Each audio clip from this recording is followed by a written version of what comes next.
Minha história é uma história como muitos brasileiros que vieram de uma origem humilde, não é isso? E que, para ser muito sincero e muito honesto, teve que trabalhar para ajudar a mãe. Minha mãe ficou viúva quando eu tinha 1 ano de idade. E eu sempre me sensibilizei com o fato dela ser uma guerreira, uma trabalhadora, e sempre postulei a minha postura, assim, de tentar ajudá-la, né? Então, naquela época eu era criança, então eu fui fazer aquilo que era possível fazer para ganhar dinheiro. Então, eu fui ser engraxate, fui aprender a ser alfaiate com meu padrinho, né? Coisas que eu não gostei, mas tive que fazer, né? Como é que foi sua entrada no mercado de investimentos? Conta um pouquinho pra gente, porque você a minha trabalhou entrada como engraxate, vendedor de balas, mas como foi esse mas primeiro isso passo? quando eu era criança.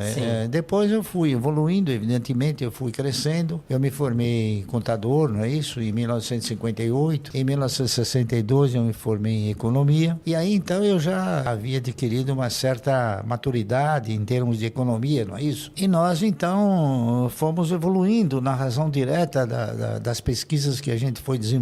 E eu sempre mirei o meu foco, né? Para mim poder ter uma renda mensal. Essa foi meu principal objetivo. E para mim ter uma renda mensal, eu acabei analisando uma série de fatores. Eu aí de contador eu fui para ser auditor, e de auditor a gente frequentava as empresas, conversava com os empresários e via que os empresários, eles tinham o quê? Eles tinham uma forma generosa de ter uma renda mensal através do quê? Através da participação de lucros, etc. E isso foi evoluindo em mim até que um belo dia eu falei, bom, eu vou ingressar nesse universo de investidores, não é isso? E comecei pequeno, comecei comprando insignificância, né? É que o universo, ele oferece para você uma perspectiva fantástica. É uma pena que o brasileiro, ele não tenha tido a preocupação de examinar isso. E ele, segundo a minha observação, ele sempre tem sido monitorado pelo banqueiro no sentido de seduzi-lo a dizer, olha, se você comprar ações, vai ficar pobre de repente. E não é. Ele pode ficar rico de repente. Pobre nunca. Então, e o brasileiro hoje ele não compra ações porque ele tem medo de entregar os seus recursos para pessoas competentes. E aí ele prefere entregar seus recursos para pessoas incompetentes. O camarada que coloca o dinheiro na poupança, na razão direta que você acaba alcançando uma cultura de investimento. Cultura de investimento é saber na mão de quem você coloca o seu dinheiro. Você vai ver que, em última análise, vai na mão da Dilma, foi na mão do Fernando Henrique e da maioria dos economistas no Brasil, que a maioria dos economistas, eu não sou nenhum gênio, veja bem, mas a maioria dos economistas do Brasil, eles são PhD em olerite, eles querem emprego, eles não são pessoas que assumem riscos. Então, por isso, talvez que o Brasil nunca tenha tido um plano. O Brasil teve conversões, é diferente, que foram denominadas como plano, mas nunca foi um plano. Plano é uma estrutura organizada de maneira tal que você enxerga um objetivo final. Luiz Barsi, que hoje é um bilionário na Bolsa de Valores, começou com pouco dinheiro, né? Então, se você pensa, poxa, vou começar com R$50, R$100 é muito pouco, não. Tudo tem um início e a gente começa com pouco. O que acontece, Barsi? As pessoas, nesse momento, elas estão assim, a bolsa tá barata, tá cara, quanto vale aquela ação? Pago R$5, pago 10? Pra você, preço importa? Bom, o preço, evidentemente, ele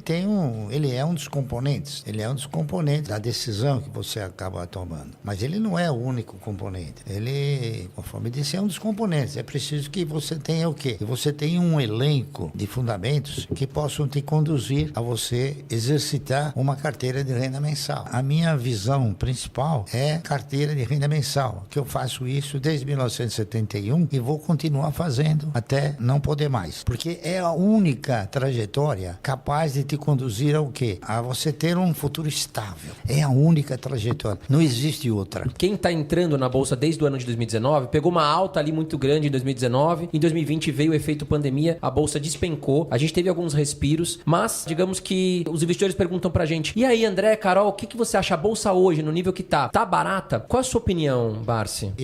Geralmente, eu não interpreto nenhuma análise sobre a Bolsa. Primeiro porque você não compra e nem vende ações da Bolsa. Você compra ações de empresas. Então, eu me preocupo sim com o desempenho das empresas. E você tem, nesse contexto todo de negociação, você tem boas, mais ou menos, e ruins empresas. O importante é você selecionar as boas e investir. Só que o pessoal interpreta que investir nas ações, investir no mercado, é coisa que talvez possa ser de um ano. Não é. O investimento é enquanto a empresa estiver gerando bons resultados. Eu tenho, por exemplo, ações de inúmeras empresas há muitos anos. Tem ações do Banco do Brasil que eu comprei a 60 centavos. Então o cidadão vai falar, pô, Barça Batá, 36, por que você não vende? Porque não é um bom negócio vender. Ao contrário, tá entendendo? Por quê? Porque o Banco do Brasil me dá sistematicamente dividendos. E o que importa numa carteira de renda mensal não é quanto ela vale, e sim quanto ela te proporciona de recursos. Porque o patrimônio, no meu conceito, ele contempla o ego. Oh, patrimônio. Mas ele não te põe dinheiro no bolso. O que te põe dinheiro no bolso é o dividendo. Então eu já aprendi e tento mostrar para as pessoas que, por exemplo, os camaradas compram uma ação por 1 e veio 90 centavos, ele não ficou pobre nem perdeu tudo. Houve uma oscilação porque o mercado ele é de renda oscilante. Mas o que vale são aqueles recursos que você obtém através do quê? Através da distribuição dos resultados das empresas. Esse é o fator principal. Barsi, comentando sobre o setor elétrico, quais são as 3 ações que o senhor mais gosta? Todas. Eu gosto de todas. Que o senhor tem mais todas, posição? Eu gosto de todas aquelas que geram e transmitem. Aquelas que distribuem, não. Por quê? Porque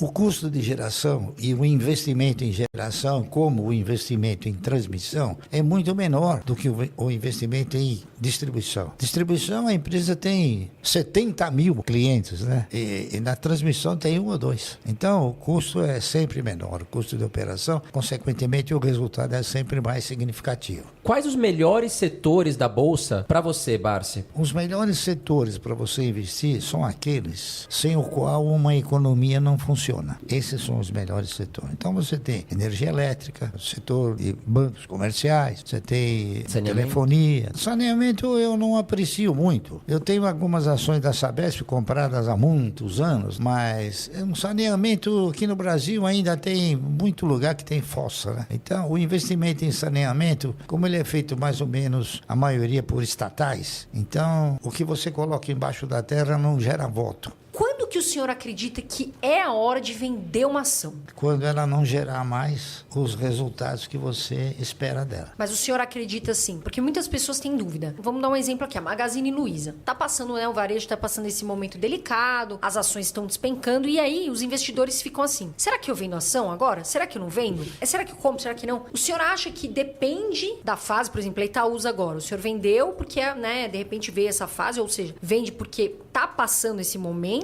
e você vendeu porque perdeu o sentido? Ou você acha que, por exemplo, nesse caso, a Magazine Luiza, por exemplo, tá passando esse momento, o investidor deve vender ou não? Deve avaliar a empresa? Você e todos esses que acreditam no setor de varejo, eles são um pouco informados em termos de histórico. As empresas de varejo, pelo menos umas 40, quebraram. E as próximas quebrarão. Magazine Luiza, um dia vai quebrar. Eu não sei quando, mas ela vai quebrar. Eu não sou profeta. Estou falando em termos de histórico. Veja bem, quebrou o seu Gears, quebrou a Casa Centro, quebrou o Mapping, quebrou a Slooper, quebrou a Ultralar. O que acontece no Brasil, principalmente, é o seguinte. O setor de varejo é um setor que ele é manco. Ele não tem uma conotação confiável na sua operacionalização. Por quê? Porque o governo ele engana você e engana todo mundo. Ele diz para você que a inflação é 8% quando é 40%. Então o que acontece? No varejo você compra um produto por R$1 e você fala, bom, eu vou vender esse produto em 10 parcelas ganhando 100%, tá correto? Então você vai vender por 2. O que ocorre? Durante o transcorrer, a inflação ela corrói de uma forma vingativa até, eu diria. Então quando chegou na metade do caminho, aquilo que você vai receber R$2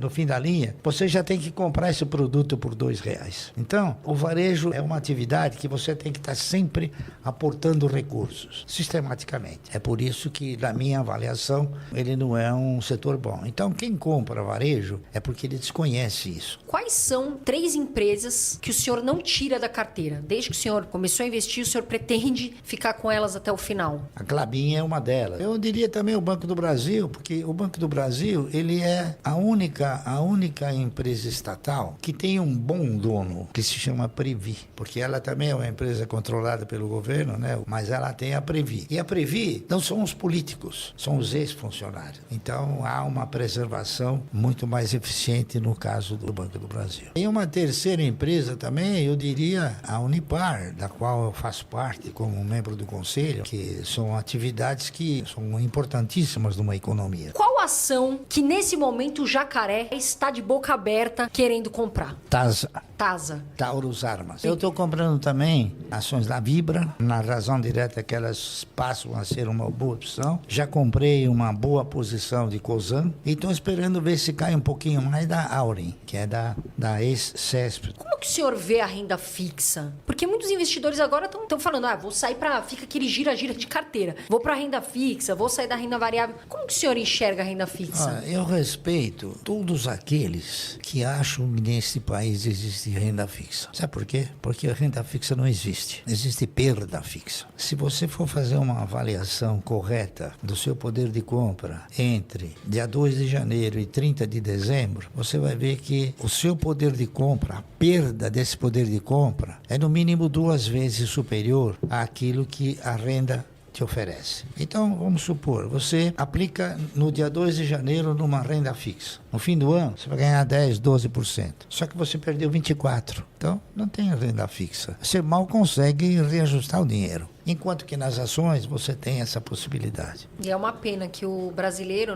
que não sabem como começar, estejam com o dinheiro ainda muito na poupança, né? Infelizmente, nosso país é o que é. E o brasileiro, ele é sempre atemorizado pelo banqueiro, né? Fala, não compra ações que você vai perder, né? Mal sabe ele que ele perde na renda fixa. E tem um negócio interessante até de se comentar, né? Quando o Collor, ele assumiu o governo, a primeira coisa que ele fez foi mudar o padrão monetário.